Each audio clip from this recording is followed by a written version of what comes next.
If you think canning your own produce is too hard, then you need this video. I'm going to show you just how easy it is to go from this to this. All I have not provided. In part 1, I showed you how to pick your green beans. So you got to watch that video first. But after I picked the green beans, then I went to Walmart because I wanted to show you the very best jars to get. When you first buy your jars, they're going to come with the rings and the lids. So what you're going to replace are the lids. You don't have to replace the rings and the lids unless the rings have gotten rusty and they're just not going on the jar very well. So $16.44 for a dozen jars, and if you take care of your jars, they should last you a lifetime. Now and then, but it's rare. The mason jars by Ball will crack or break inside your canner. You see here, the regular is a little bit cheaper, but it's a one-time purchase. So go ahead and spend the extra $1 and get the wide mouth. They take the same amount of space up in your cupboard.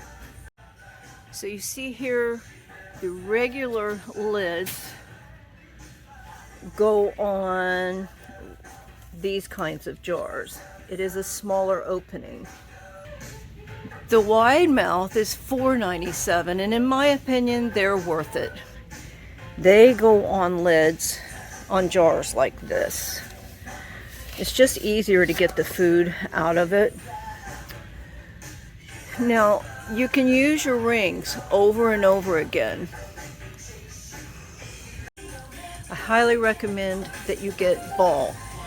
If you can't find Ball, get Kerr. One year when the pandemic was going on, I bought an off-brand here in Walmart. It said it was made in the USA. I bought lids like this, but it said made in the USA. Kind of like these, but it wasn't mainstays. I will have to admit to that. I haven't had experience with mainstays, but my bad experience taught me I'm only going to use Ball lids or Kerr if I can find them. So the lids sealed, but then they lost their seal while they were up in the cabinet, unbeknownst to me, and I lost a lot of butter beans that year. So I'll never use any other lid again unless it's by a name brand. Now that you've got your jars, go ahead and get them washed and ready, and rinse off your green beans too. I'll explain the sheet in just a minute. This routine will come really, really easy to you as you get going. So watch what I'm doing. Snap one end off, snap the other end off, break it in about 1-inch pieces.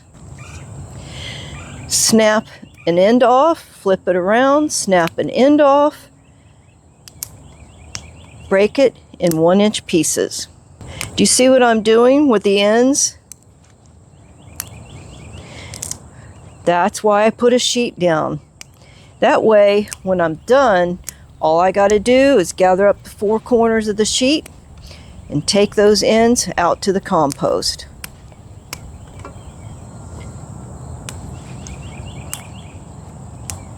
They're all snapped, ready to go in the jars, but I did save back some whole beans because I want lemon almond green beans tonight to go with our dinner.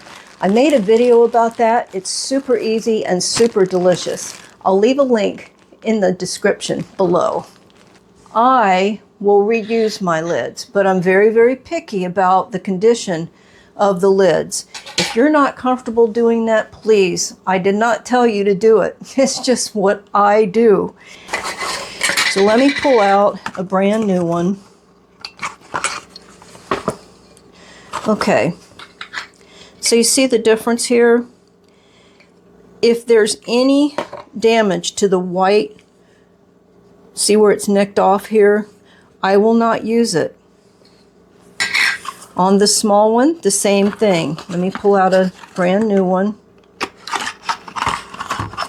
See the difference? If that white part has worn off, I don't use them.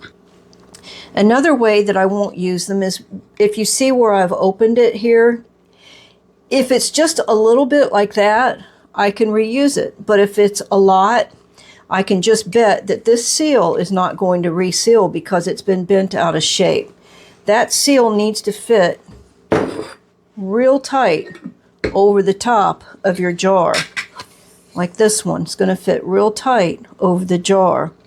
So at this point, everything goes pretty quickly. I have two different kinds of beans here, as you know. I picked some Italian and I also picked Bush Blue Lake. So I just funnel them in there. Move that so you can see what I'm doing. And I just give them a little bit of a shake back and forth just to get them down in there.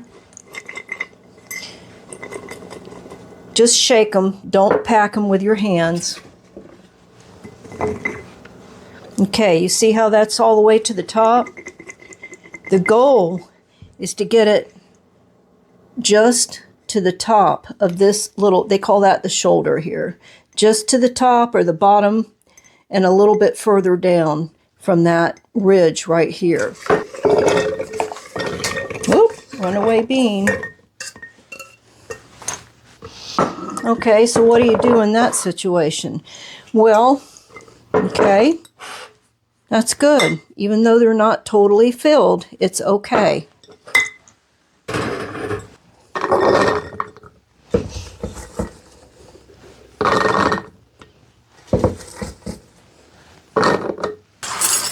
I like to put salt in mine.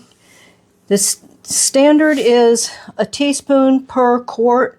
I don't need that much. I'm going to use about a half a teaspoon per quart, which if you want to be exact. But you don't have to be exact. You put in what you're comfortable with. Oh, that overflowed, so I'm not going to use it all. You don't have to have salt in your beans. It's not the salt that's preserving it in this case. It is actually the pressure cooking that preserves it and the seal that the lids are going to give you. So salt is an option, and so I'm going to fill that up.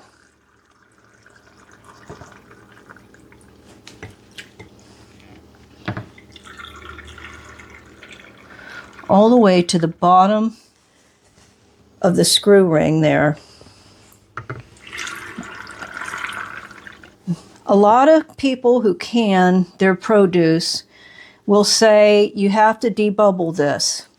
I never heard of that term before. I don't know. Perhaps it's because altitude. If you say it's necessary to debubble like this, can you see that? Then let me know in the comments below why you would debubble your vegetables. See there? They come up. You just shake it a little bit, and any bubbles that are in there come up. I never debubbled, ever, for 3 decades. And all of a sudden, we're told to debubble. So now you're going to put these lids on, and they've been washed. They're very clean. And you can also reuse your rings, and it doesn't matter too much the condition they are in. If they are real rusty, they're just going to be a little bit difficult to remove. You just screw it on. Don't have to yank it, just enough to get it on there secure. And I'm old, so I don't screw anything on real tight.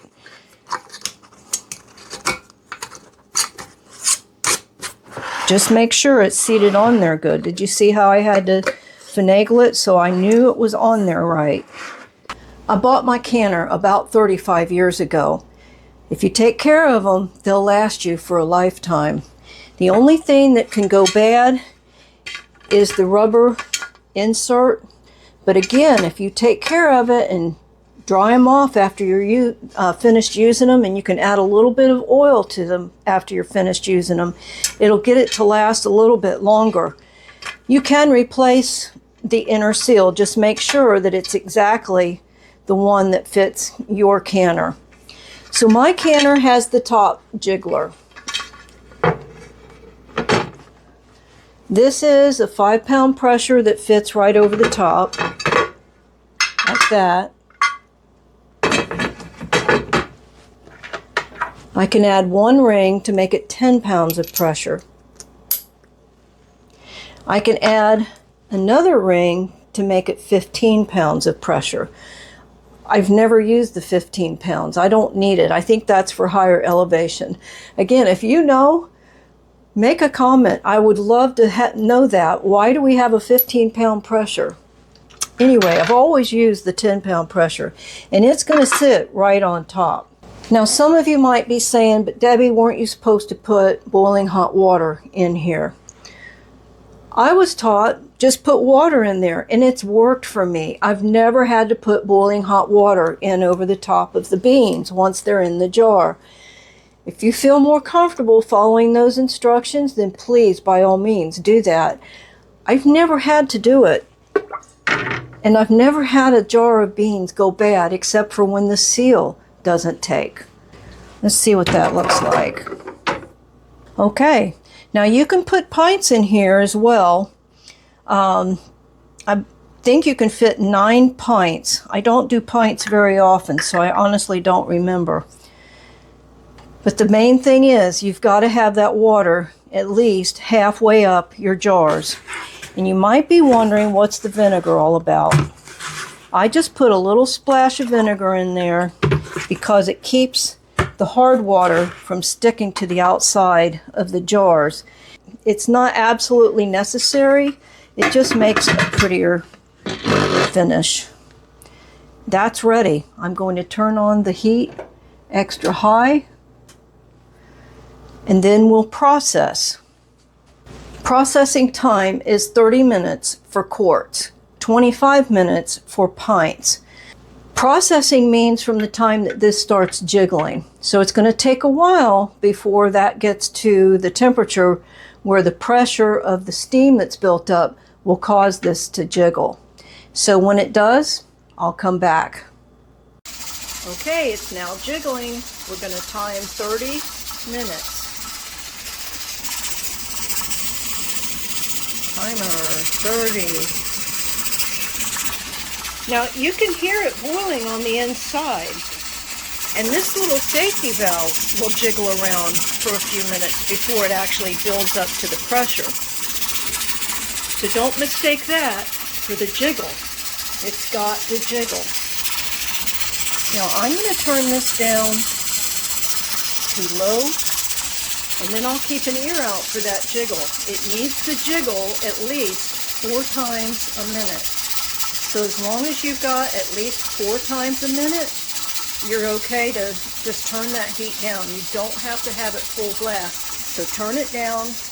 You don't want it to run dry. As long as it's jiggling 4 times a minute, it's under pressure. That means 30 minutes is up.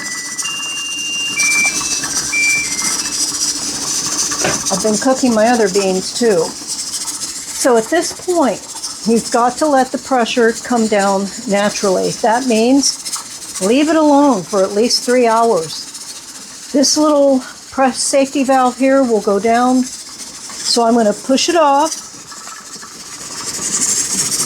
If you're not strong enough to do that, that's okay. Just leave it on and just make sure your burner is off. So it is now 1 o'clock. I am not going to be taking that off of there until at least 4 o'clock. And then I'll see you then. The reason you have to leave it is because if you take that lid off too soon, not only do you risk injury to yourself, but the lids are going to be too hot and they will siphon off the liquid that's inside the jar. And you want the water to stay inside the jar. If that water siphons off, then you stand the risk of losing your seal, but the beans will not have water in them to the level that you want, and they could turn a funky color. It is after 4, and honestly, it's still too hot to touch, but I've been hearing the jars ping on the inside, so I know it's okay to go ahead and open it. You just have to be careful, they're hot. So this is a jar lifter. I highly recommend that you use a jar lifter to get them out. Just squeeze it really good, bring it out.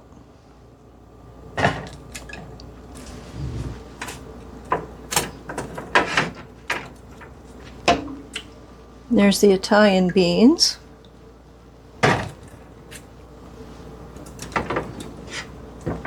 Bush Blue Lake. See, it's got most of the water in there.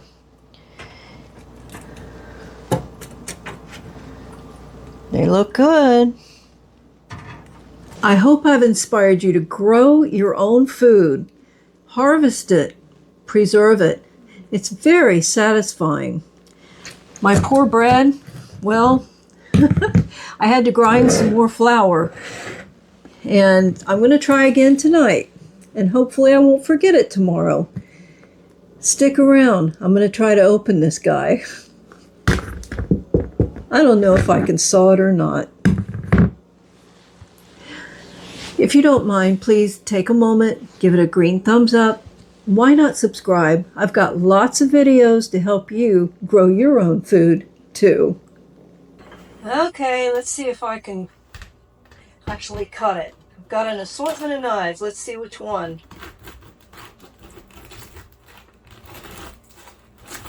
It actually smells good.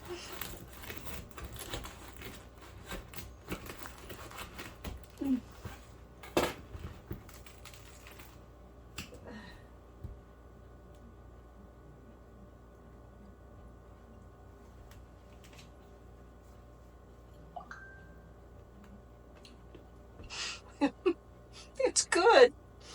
I know I can't eat the outside, but the inside is good. Maybe I can make up some kind of dip to use with that. So it was part rye, part wheat, and part bread flour. It actually tastes good. I'm going to have to try that recipe again tonight. But then not forget it. Thanks for watching. Great is thy faithfulness, Lord, unto me.